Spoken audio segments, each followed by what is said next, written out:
It's official, YouTube directors are here and not going anywhere. Kane Parsons just made the most unsettling film of the year.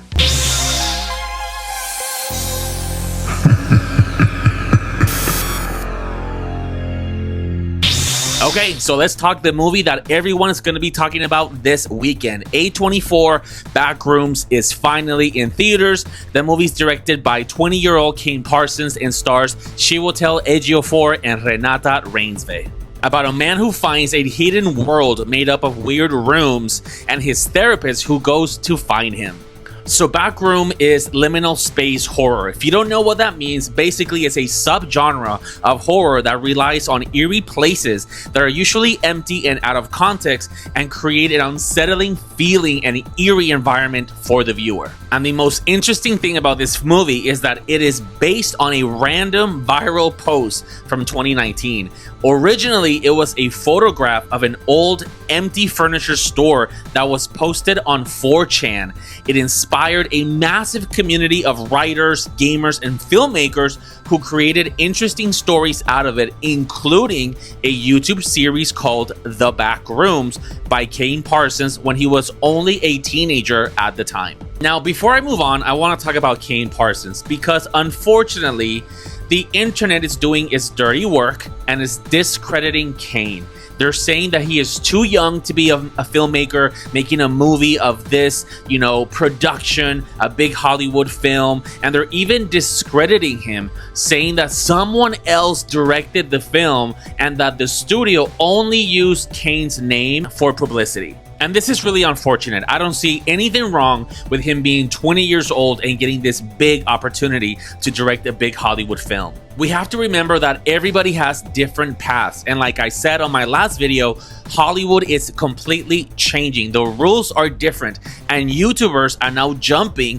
from the tiny little screen that you have on your hands right now to the big screen. Remember, these guys, they grew up with smartphones before they could even walk. So they have a lot of experience with a camera and shooting things that in the past other directors did not. And trust me, we are going to be seeing a lot more young directors moving forward, not only because of that, but also because they have a different vision. They have a little bit more of a creative sense because of having a smartphone and all of these things that they grew up with that we did not. But also because Kane Parsons just broke the ceiling wide open with Backrooms. It already made $10 million on Thursday previews alone, which means this weekend is going to do big numbers, and that is going to make young directors a new hot thing in Hollywood. So let's put this conversation of age away and give credit where credit is due. Okay, so moving forward, like I told you in my last video, I have not seen any of Kane Parsons' videos from YouTube. I have never seen the Backroom series. And I thought to myself, should I watch it? Would it be better to go in knowing a little bit and some context for the movie? And I asked you guys on my last video if I should. And some of you said yes. However, one of my coworkers convinced me that I should go in blind. She said that if I watched the series, it could give me hints and possibly spoil what the Backrooms are, and that it would be a lot better if I went in blind. And I have to tell you, that is the best decision I could have made. She was right. Thank you, Favi. You were right. So because I went in blind, the whole experience felt so fresh to me. From the moment the movie starts with the heart-pounding opening sequence, I was gripped by the mystery and fascinated by where the movie would go. Being inside of those back rooms really felt like an experience. I could not get enough of the scenes when they were inside the rooms. The feeling of what unknown is around the corner had me incredibly hooked, wanting to explore more and more.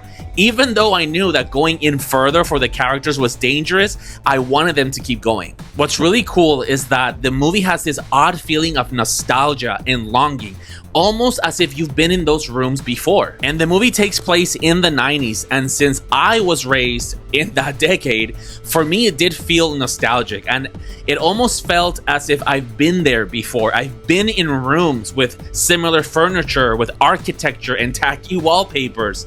Even the rooms from the scenes in the real world of the movie, they were very real to me. They were so real that I could even smell them, almost as if I could remember what it felt like to be back in the 90s. And that's how the movie hits you with this 1-2 punch, the cinematography and the mystery. As for the horror, it's all about the images that it makes you come up with in your own mind. It's got some very effective imagery that it kept my mind going and going. And that's the beauty of the film, the beauty and simplicity of how the director executes the horror.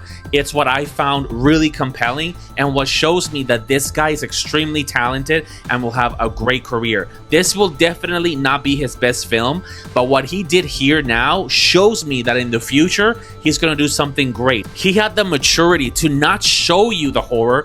He made you come up with the horror in your own mind. So what the movie does great is that it shows you just enough, maybe some blurry images or only for a second or two max. It shows you something scary that is going on and it lets your imagination run wild and do the rest. We make this movie scarier than it actually is. So it really depends on how creative you are and what you come up with on your own and how disturbing you'll find this film. As for the story though, if you want concrete answers, you won't get them. And that's fine. The idea of this film is that it's open for interpretation. Everyone will walk away with something different. Your takeaway will be a little bit more of an emotional feeling than the answers that you want. The experience is what you're paying for, not the answers. And I'm okay with no answers because at the end of the day, remember, this is Hollywood, okay? Think of it from a business standpoint. Moving forward now, when they make sequels, which they will, now they can go wherever they want because they left this movie very open and they didn't tie it down to a story or to answers that now can make the sequels difficult. Now they can run wild and do whatever. And where the movie fails somewhat for me is in the third act. Yes, not having answers was a little bit difficult for me to handle, but I'll take it. I'm fine with that. What I did not like is when they showed the monster. It kind of took me completely out of the movie the way he looked. I was expecting something completely different and way more abstract than what we got. Also, since we did not get any answers, I did not understand why that was the monster and why it looked like that. Also, the ending was extremely vague. Was that actually her sitting in that chair in the last shot? Or was that her memory in the rooms? I was very confused. It's extremely vague, but for sure it's going to be a conversation starter. So I gave this movie an 8 out of 10 because honestly, I was so intrigued. I was captivated by the mystery and I wanted to know more. I did not want the movie to finish. I was gripped by the mystery. I was gripped by the actors and where they were going and what was happening, and I want more. I also felt this movie felt extremely professional for being a 20-year-old director making his feature film debut.